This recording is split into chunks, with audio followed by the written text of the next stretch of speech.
Assalamualaikum warahmatullahi wabarakatuh. Hai teman-teman semua, kembali lagi bersama saya di Harizal Channel. Nah teman-teman semua, semoga di hari ini ya kalian dalam keadaan sehat dan selalu di dalam perlindungan oleh Allah Subhanahu wa Ta'ala dimanapun kalian berada. Amin.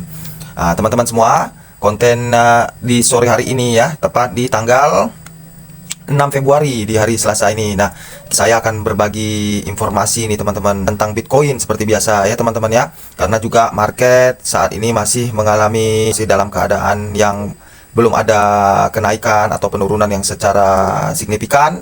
Nah, konten kali ini ya cukup, mungkin hari ini saya cuman berbagi informasi. Saya akan membacakan sebuah berita ya di tanggal 6 Februari ini. Beritanya ini baru saja keluar ya teman-teman ya.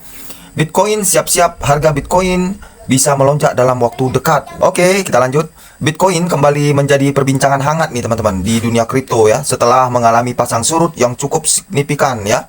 Setelah naik, setelah turun, naik turun ya. Bitcoin seperti biasa ya mengalami pasang surut ya teman-teman. Harga Bitcoin kini menunjukkan tanda-tanda positif nih. Dalam artikel ini, kita akan membahas beberapa faktor yang dapat mempengaruhi pergerakan harga Bitcoin dalam waktu dekat, termasuk halving yang akan datang dan perilaku para pemain pasar. Nah, lanjut. Halving Bitcoin mendekati, siap-siap harga meroket. Bitcoin halving adalah peristiwa yang sangat dinantikan oleh para investor kripto. Paling ditunggu-tunggu oleh kita nih teman-teman ya. Kita termasuk retail ya, menunggu akan kedatangan halving ini. Nah, halving adalah proses pemotongan hadiah penambang Bitcoin menjadi setengahnya.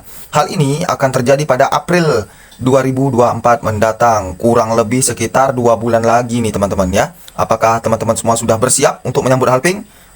Siapkan dana kalian, siapkan deposit kalian, dan siapkan diri kalian ya. Beli segera asetnya ya. Cicil-cicil di serok-serok ya teman-teman ya. Oke. Setelah halving, hadiah penambang Bitcoin akan berkurang dari 900 BTC menjadi 450 BTC per hari ya. Oke, lanjut. Ini akan menyebabkan pasokan Bitcoin menjadi lebih langka, yang dapat berdampak positif pada harganya. Selain itu, analis terhadap perilaku para pemain pasar kripto menunjukkan adanya peningkatan permintaan Bitcoin dari para pemain besar seperti wall crypto ya, pemain besar ya, wall crypto ya, atau bisa kita sebut smart money ya teman-teman, dan super walls. Ini pemain-pemain paus teman-teman ya. Smart money, wall crypto ini adalah pemain paus, dan patokan kita sebagai pemain kecil nih, kita harus mengikuti smart money ya. Kita harus menjadi smart people ya teman-teman ya, smart people yang mengikuti smart money, atau bisa dikatakan wall crypto ya. Pemain-pemain besar, kita berpatokan kepada mereka. Kalau mereka beli ya kita ikut beli teman-teman ya.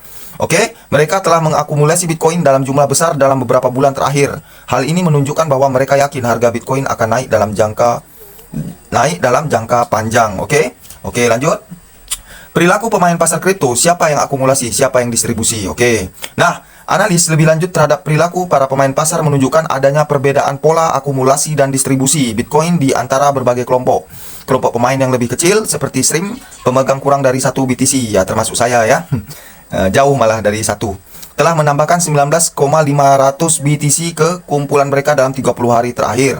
Wah, di sisi lain kelompok pemain yang lebih besar seperti Krebs, pemegang 1 sampai 10 BTC, Fish, pemegang 10 sampai 100 Bitcoin, dan Shark, pemegang 100 sampai 1000 Bitcoin, telah mendistribusikan Bitcoin mereka dalam kelompok Sharks, mencatat arus keluar yang signifikan sebesar 150.000 BTC. Lanjut. Namun kelompok pemain yang sangat besar seperti Walls, pemegang lebih besar dari 1000 BTC atau Bitcoin, dan Super Walls, pemegang lebih dari 10.000 BTC, telah menjadi akumulator bersih. Mereka telah menambahkan 126.000 dan 83.000 Bitcoin ke saldo mereka masing-masing. Luar biasa. Akumulasi oleh para pemain besar dan aktivitas Bitcoin ETF. Akumulasi Bitcoin oleh pemain besar ini mungkin terkait dengan aktivitas Bitcoin ETF ya. Seperti Grayscale. Grayscale sering menyimpan Bitcoin dalam beberapa alamat dompet. Hal ini dapat mempengaruhi pergerakan harga Bitcoin dalam jangka pendek. Di sisi lain, arus masuk bersih ke bursa dan sedikit penurunan saldo bersih penambang menunjukkan adanya peningkatan tekanan jual.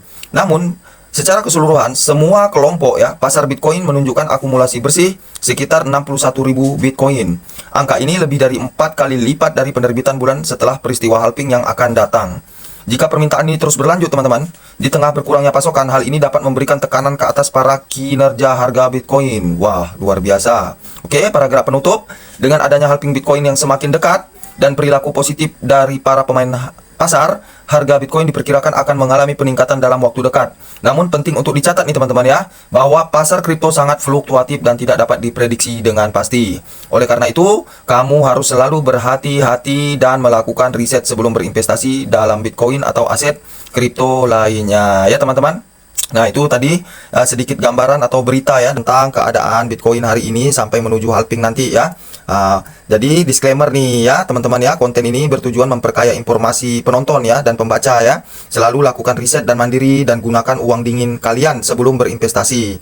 Segala aktivitas jual beli dan investasi aset kripto menjadi tanggung jawab atau keputusan investasi diri kalian sendiri. Jadi pertimbangkan dengan baik ya teman-teman semua jika mau terjun ke dunia kripto atau membeli Bitcoin atau dalam hal trading atau investasi, maka perlu dipelajari dulu ya, di riset ya teman-teman ya.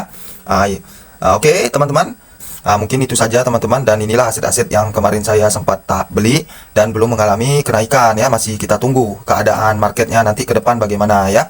Oke, mungkin setelah video ini teman-teman, nanti kita akan membuat konten lagi atau membuat video lagi mengenai borong Bitcoin lagi ya, senilai 500.000. Saya akan melakukan pembelian Bitcoin lagi. Kita akan lanjut pada video selanjutnya ya, tentang borong Bitcoin ya. Oke teman-teman, mungkin itu saja video dari saya kali ini teman-teman. Kita lanjut pada video selanjutnya. Terima kasih. Assalamualaikum warahmatullahi wabarakatuh.